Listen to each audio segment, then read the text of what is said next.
Assalamualaikum warahmatullahi wabarakatuh. Selamat pagi.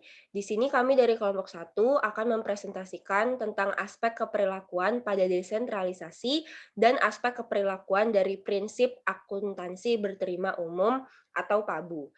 Sebelum kami mempresentasikan materi kami akan memperkenalkan diri yang akan saya wakilkan.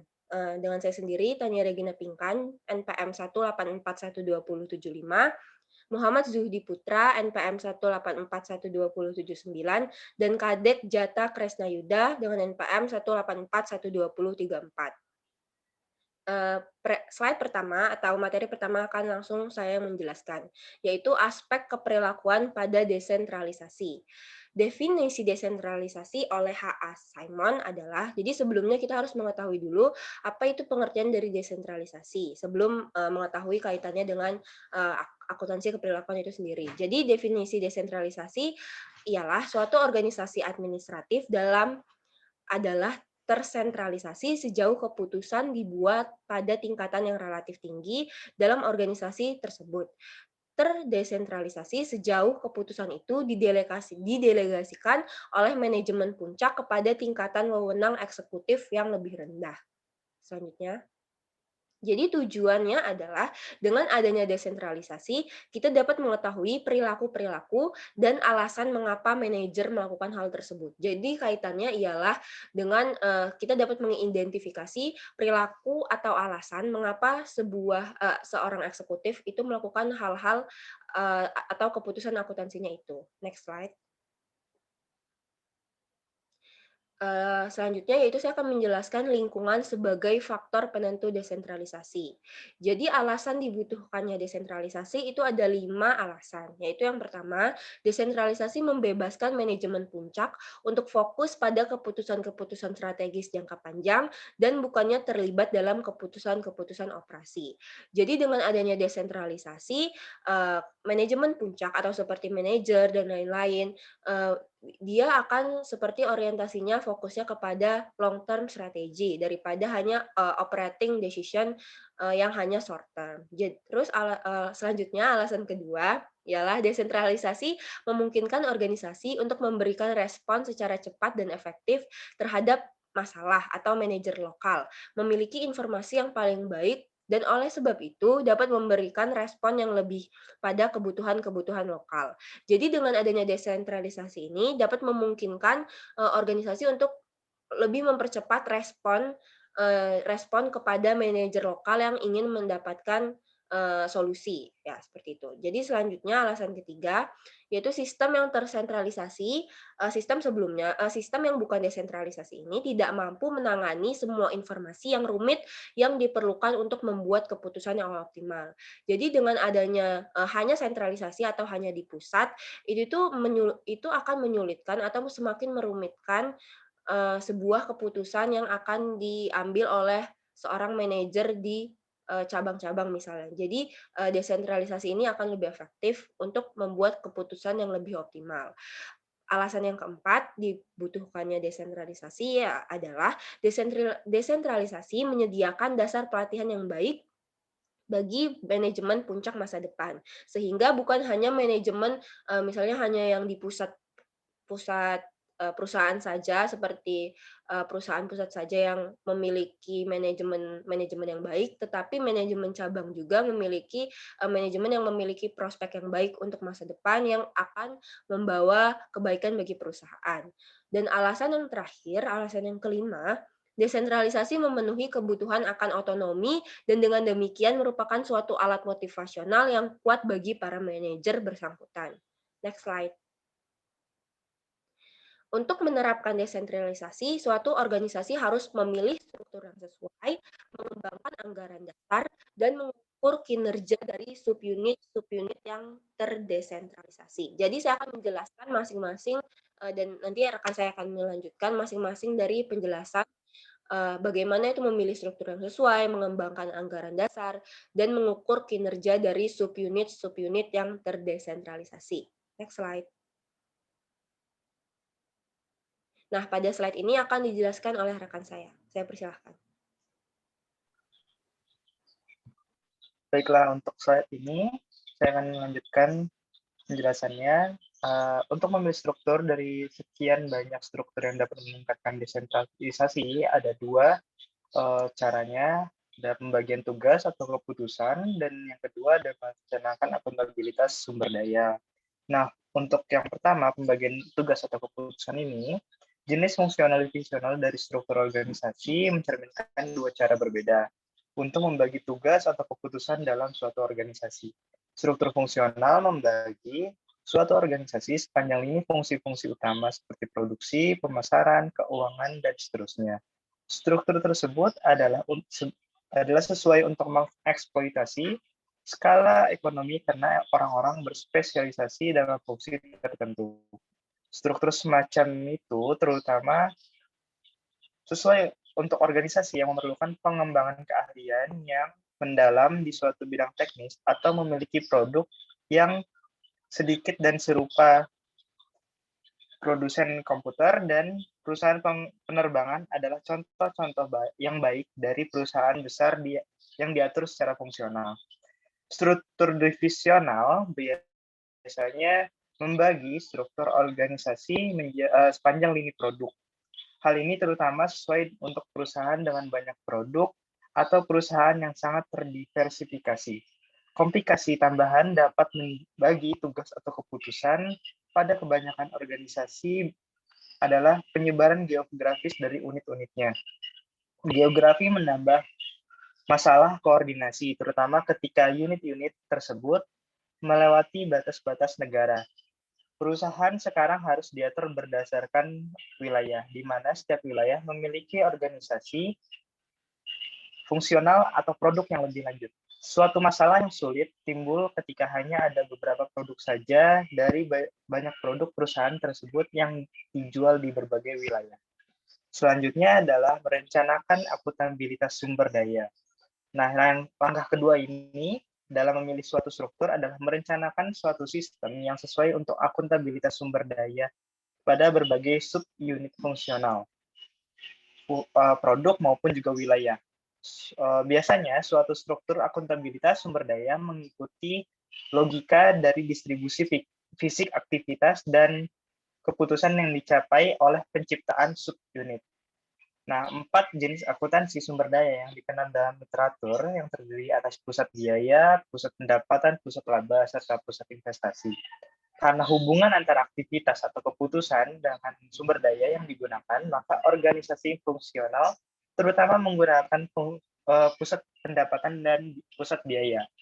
Nah, demikian pula karena divisi pada umumnya menggabungkan pemasaran dan produksi di bawah seorang manajer.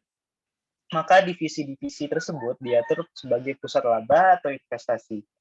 Manajemen pusat laba atau investasi ini adalah unit ekonomi dasar dari bisnis manapun dan manajemen oleh karena itu berkepentingan untuk menilai kelangsungan hidup ekonomisnya. Dengan demikian, sumber daya yang diidentifikasi dengan suatu unit yang tidak berkaitan dengan kemampuan seorang manajer untuk membuat keputusan tentang sumber daya tersebut. Selanjutnya adalah pengembangan anggaran dasar. Di sini saya akan menjelaskan satu persatu. Yang pertama adalah pendelegasian aktivitas.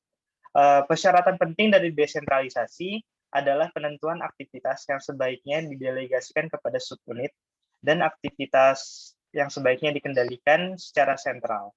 Dalam teori, sistem yang terdesentralisasi penuh akan mendelegasikan seluruh aktivitas yang dapat dipisahkan ke dalam subunit dengan hanya sedikit atau tidak ada sama sekali peran dari manajemen sentralnya.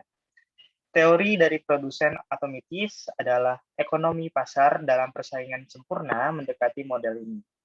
Jika pasar semacam itu ada dalam praktiknya yang jarang sekali terjadi, maka peran dari otoritas pusat akan menjadi sekedar peran dari seorang wasit atau sebuah payung.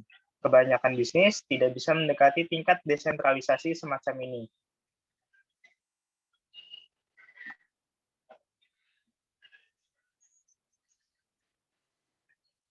Selanjutnya adalah yang ketiga, klarifikasi hubungan antar unit.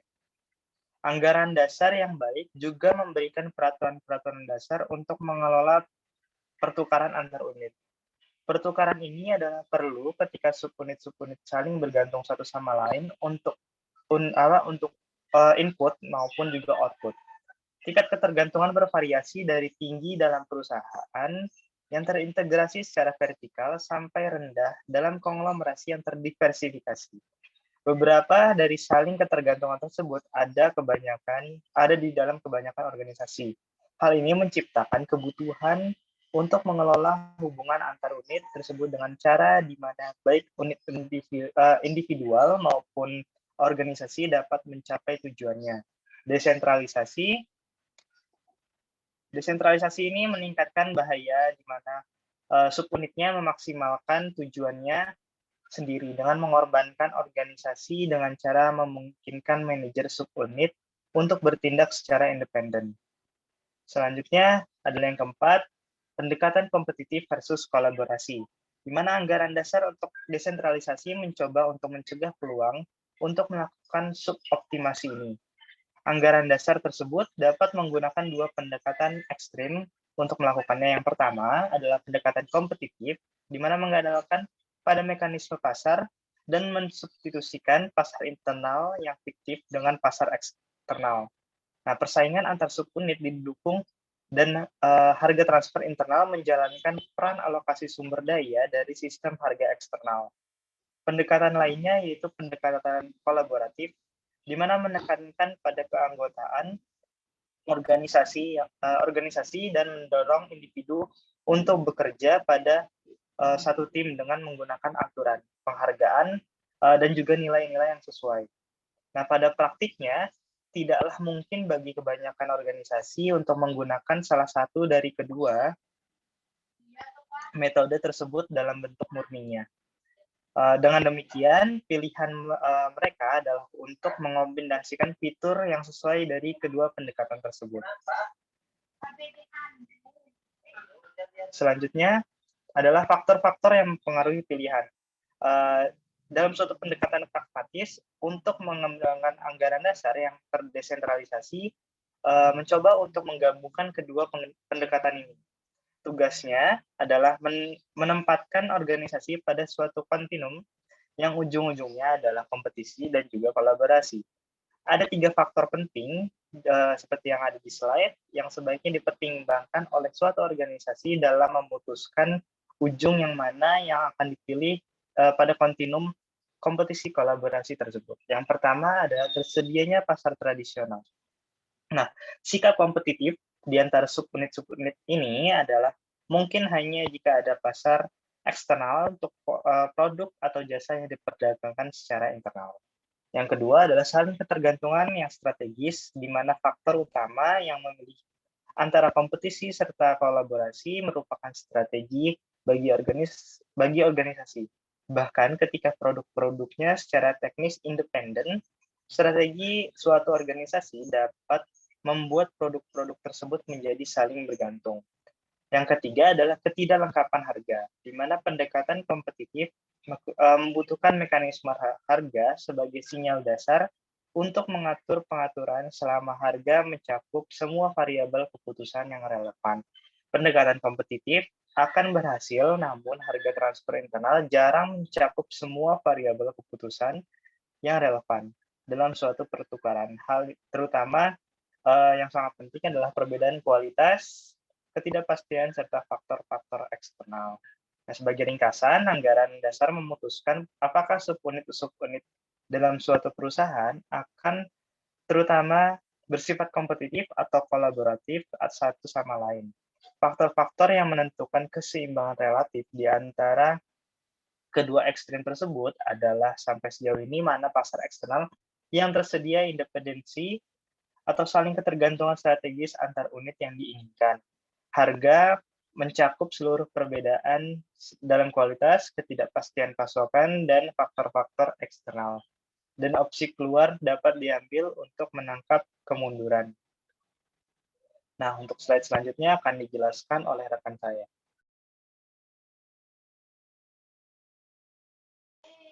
Baiklah, di sini saya akan melanjutkan materi yang sebelumnya dibacakan oleh Muhammad Judi Putra. Prinsip akuntansi berterima umum bisa disebut dengan PABU. PABU adalah sekumpulan konsep, standar, prosedur, metode, konvensi, kebiasaan, serta dijadikan pedoman umum di lingkungan ataupun negara tertentu. Dengan kata lain, PABU berkedudukan di atas prinsip akuntansi.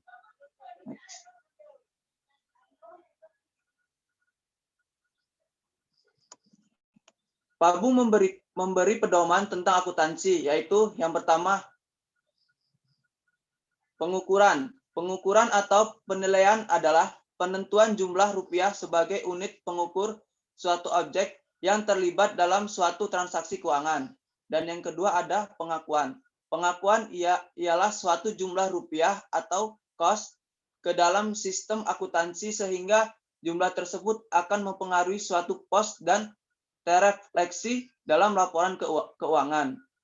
Dan yang ketiga ada penyajian. Penyajian yaitu pengungkapan, berarti pembeberan hal-hal informatif yang dianggap penting dan bermanfaat bagi pemakai selain yang dapat dinyatakan melalui laporan utama dan cara-cara penyampaiannya. Dan yang terakhir ada pengauditan. Pengauditan ialah membahas prinsip, prosedur, dan teknik pengauditan laporan keuangan untuk member pendapat tentang kewajaran penyajian laporan keuangan. Next. Dan yang terakhir ada kaitan akuntansi perilaku dan PABU. Kehadiran PABU sangat mempengaruhi dan mengontrol kegiatan dan ketidak perusahaan. PABU yang dikenakan pada perusahaan sehingga investor memiliki tingkat minimum konsistensi dalam laporan keuangan yang mereka gunakan ketika menganalisis perusahaan untuk bertujuan investasi. Penutup PABU, hal-hal seperti pengakuan pendapatan, neraca klarifikasi, barang, dan pengukuran saham yang beredar. Perusahaan diharapkan untuk mengikuti aturan PABU ketika melaporkan data keuangan mereka melalui laporan keuangan. Jika laporan keuangan tidak disajikan sesuai dengan prinsip PABU, maka harus sangat diwaspadai. Perlu diingat bahwa PABU hanyalah satu set standar. Ada banyak ruang di dalam PABU untuk akuntan yang tidak bermoral untuk mendistorsi angka. Jadi, ketika sebuah perusahaan menggunakan PABU, perusahaan masih perlu meneliti laporan keuangannya.